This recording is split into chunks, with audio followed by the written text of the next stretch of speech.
যে প্রশ্ন করবে সে দুনিয়ার সে হচ্ছে পাতাল থেকে বই তুলে নিয়ে এসে করুক, তোমার দেখার দরকার নাই। মাত্র দেখলে তুমি অমনি নৃত্যতে গোল করবে। আজকে আমরা নৃত্য সমাস খুবই ভালো করে এবং বিস্তারিত দারুণ করে শিখব। পরীক্ষায় যেভাবে আসবে সেভাবে পারবা, এর বাইরে আসবে না ইনশাল্লাহ। একটু ভালো করে খেয়াল করো, আমরা যেন এমন পড়া পড়লাম যে পরীক্ষায় আসলেও পারলাম না, এরকম যেন না হয়। তো নিত্য সমাস মনে রাখবা তোমরা যে আন্তর, দেখো এই যে আকার, আন্তর, মাত্র, টিটা, খানাখানি, কাল, এগুলো সবটা মিলে একটা ধরা যায়। এই টিটা খানাখানি একই রকম জানো তোমরা। তাহলে কি আন্তর, মাত্র, টিটা, খানাখানি আর কাল, খারাপ বা ভয়ঙ্কর অর্থে, খারাপ বা ভয়ঙ্কর অর্থে যদি পূর্বপদে কাল থাকে তাহলে এই নিত্য সমাস হবে। দেখি আমরা একটু, দেখো মতান্তর, পক্ষান্তর, দেশান্তর, যুগান্তর, রূপান্তর, লোকান্তর, তেপান্তর, বাক্যান্তর, ভাবান্তর, কত অন্তর হতে পারে। এখন তুমি বলতে পারো যে স্যার সব বই মিলাইকে আন্তরের শব্দ আমি খুঁজে বের করব, তা তো কখনোই সম্ভব না। যে প্রশ্ন করবে সে মেলা বই নিয়ে এসে করুক, তোমার কাজকে আন্তর দেখবা, তুমি গোল করে দিবা, বাস এনাফ। তাহলে দেখো এই যে মতান্তর, পক্ষান্তর, দেশান্তর, যুগান্তর, রূপান্তর, লোকান্তর, এই সবই হবে কি নিত্য সমাসের অন্তর্গত। এখন কথা হচ্ছে যে ব্যাস বাক্য কেমন হবে। জাস্ট শুধু কিচ্ছু না, একটা অন্য যোগ করে দিবা। এই আন্তর বাদ দিয়ে দেখো দেখো অন্য মত, অন্য মত বললেই হয়ে গেল, অন্য মত। পক্ষান্তর, এই আন্তরের পরিবর্তে অন্য পক্ষ দিয়ে দাও, এই যে এর ব্যাস বাক্য হয়ে গেল।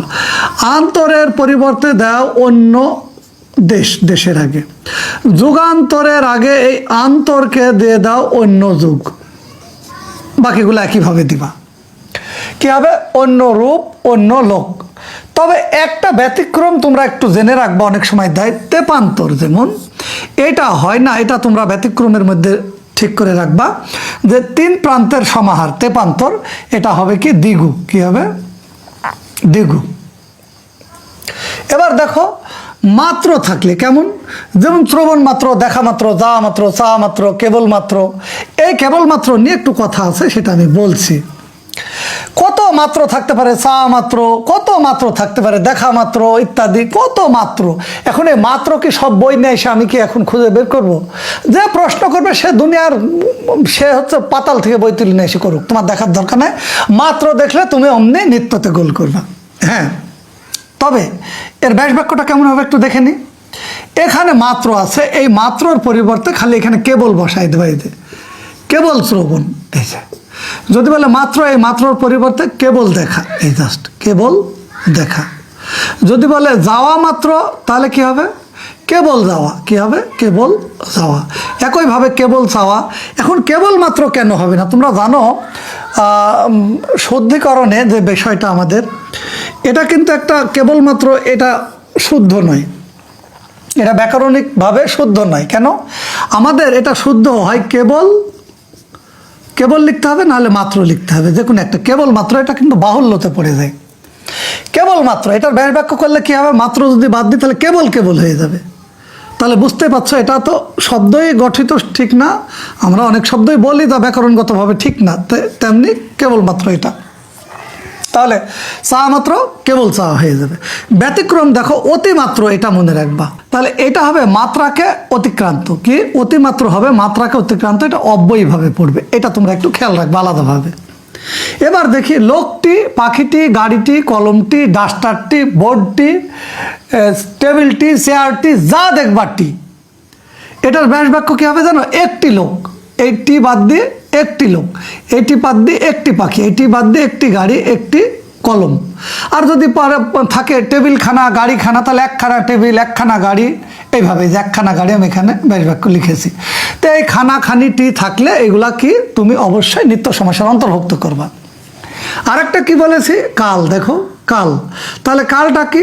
কাল সাপ, কাল রাত, কাল নারী, এটার ব্যাস বাক্য হয় কি? কাল তুল্য নারী, কাল তুল্য রাত, কাল তুল্য সাপ, এইভাবে এটার ইয়ে করবা, ব্যাস বাক্য করবা। তো দেখো যে এই যে দেখো খারাপ বা ভয়ঙ্কর, তো কাল সাপ মানে ভয়ঙ্কর, কাল রাত কি ভালো রাত, কাল নারী মানে ভালো নারী, ভয়ঙ্কর কিছু বোঝাচ্ছে, খারাপ কিছু বোঝাচ্ছে। তাহলে দেখো পূর্বপদে কাল আছে। এই আর একটা বিষয় খেয়াল করো, এখানে এই যে 92 আমাদের মূল ব্যাকরণ বইয়ে ছিল আগে, এইটা একটা বিশেষভাবে একটা সমাস, এইটা আগে আমি ব্যাখ্যা করি। আমরা যদি বলো তুমি সেও আমি, তুমি সেও আমি, অর্থাৎ 3 2 1 যদি হয় 321, তাহলে হবে একশেষ দ্বন্দ্ব। এইটা দেখে তুমি দেখো, এই যে তুমি সেও আমি, যদি ব্যাস বাক্য দেওয়া থাকে তুমি সেও আমি এইভাবে ভাঙা থাকে যে কোন সমাস, তাহলে তুমি একশেষ দ্বন্দ্ব মারবা। আর যদি থাকে 1 2 3 123-এ, অর্থাৎ আমি তুমি সে, তাহলে হবে নিত্য সমাস। মনে রাখবা, এটা একটু কিন্তু জেনে রাখবা ভালো করে। হ্যাঁ, তবে যদি আমরা দিয়ে বলে তাহলে কি করবা, তখন তুমি দ্বন্দ্ব থাকলে দ্বন্দ্ব মারবা, একশেষ থাকলে একশেষ মারবা, বাস। বুঝতে পেরেছ আশা করি।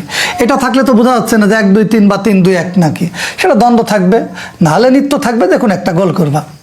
তাহলে 92 কি দেখো তো, 92 এর ব্যাস বাক্য দুই রকমভাবে হতে পারে, 2 ও 90, 2 অধিক 90। এটা আমি তোমাদেরকে একটু খোলাসা করি। দেখো 92, তো 92 কি, এই 9 আর 2, তাহলে এটি একক দশক, এককটাকে আগে বলবা। দেখো 2 ও 90, যদি বলে 95, 5 ও 90, 9 পরে কিন্তু হবে, তাহলে 2 মানে এককের ঘরটাকে আগে বলতে হচ্ছে কিন্তু। অথবা এভাবে ভাঙা যায় 2 অধিক 90, 95 থাকলে 5 অধিক 90।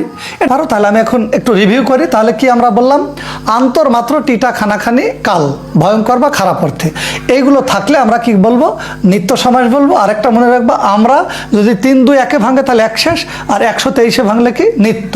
অর্থাৎ এই আমি দেখবা, আমি যদি লাস্টের দিকে থাকে তাহলে কি হবে, সে একশেষ, আর আমি যদি প্রথমে থাকে হবে নিত্য। আর 92 কি 2 ও 90 বা 2 অধিক 90, 5 অধিক 90, এইভাবে আমরা এই এককটাকে আগে বলে দিব, এইভাবে ভাঙবো। আর এতে পান্তরের একটু ব্যতিক্রম আছে, 3 প্রান্তের সমাহার, এটা দ্বিগু হবে। আর অতিমাত্র, মাত্রাকে অতিক্রান্ত, অব্যয়ীভাব। আশা করি বুঝতে পেরেছ। সবাই ভালো থাকবে, সুস্থ থাকবে, এই কামনায় বিদায় নিচ্ছে। আল্লাহ হাফেজ।